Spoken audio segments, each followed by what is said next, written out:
Yo, it's Crackin' Jack. It's Thursday, January 16th, and you are in the jungle. 3 best NBA plays on tap. Let's go. Good Thursday, everybody, and welcome to the jungle. I've got 3 plays for you right here on YouTube, but if you want even more, if you want more out of a relationship than just 3 minutes a day, go to silverbackjungle.com, click Become a Jungle Member, or text that number on your screen, and here's what you get. My full betting card gets pinged to your phone every single day. You get access to our members-only Discord. It's a lot of fun in there, chatting with like-minded folks, and you get a direct line to me if you'd like me to opine on any other game that you're considering betting with a guaranteed response. Let's recap yesterday.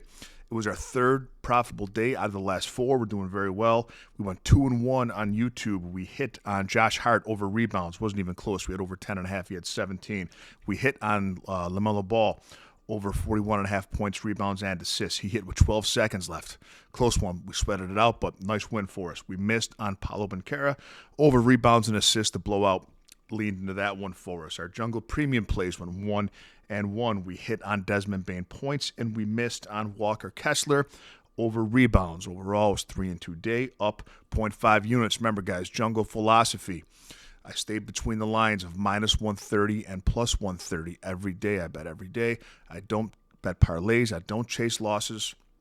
And I don't bet on a whim. So that's, if you stay with that formula and hit 55% of your bets, you will be profitable. Not huge payouts, but that's the way to make money doing this. Let's work. Play 1, Aaron Wiggins, OKC Thunder in the big game against Cleveland again. We're going over 9.5 points and assists, currently minus 117 over on Caesars. Now, a lot of books don't have Wiggins points and assists, but they will have his points. So if you can't get that on your book, take his over points, over 8.5 points for up to minus 130 in price. Without Hartenstein in the lineup, and Hartenstein's out, as you know, he's over this in 90% of games. And the reason for that, he gets a minutes uptick. Hartenstein has 30 minutes that he normally plays that has to go somewhere. And although Wiggins doesn't play the 5, he's not a center, he plays the 3 and the 4, and sometimes they go with smaller lineups when Hartenstein's out. Sometimes they rotate up where the 2 becomes a 3, the 3 becomes a 4, the 4 becomes the 5. So Wiggins gets more minutes without Hartenstein. He's over 90% of the time without him. And he was over this line last time they played the Cavs just a week and a half ago with Hartenstein in the lineup. I like him today over 9.5 points and assists. Play number 2, another big game. It's not a big slate today, but there are a lot of big games. That one and this one.